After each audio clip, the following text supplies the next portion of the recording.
there's this story that Marlon Wayans talks about, where he talks about ancient civilizations. The men would grab their male children from the moms, take them somewhere, cut up mutilate them, sew them back together, and then make them drink the blood of the elder warriors, because they were trying to pass on, literally genetically, the skills of the elder warrior. Now, there's some basis in science for this. People who get organ transplants, someone gets a liver or a spleen or something from someone who's a smoker, a non-smoker gets a organ from a smoker, the non-smoker will suddenly instinctively start smoking cigarettes. This isn't the first time I've heard this story. I started reading Joseph Campbell's Hero with a Thousand Faces so I could study Star Wars and have a better handle on it.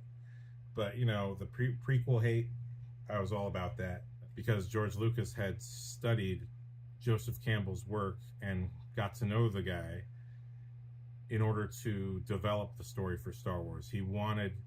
George Lucas is an anthropologist. He studies societies across time, and so it makes sense that this book would be something he read, and the author would be someone he would get to know in order to fully understand how to tell a story competently, what societies around the world really appreciate, and that's something that made me read the book.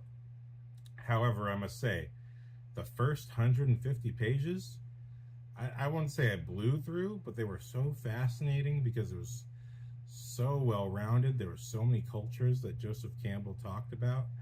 And then the next 150 pages were so dense, but I stopped reading it at the point where they were discussing indigenous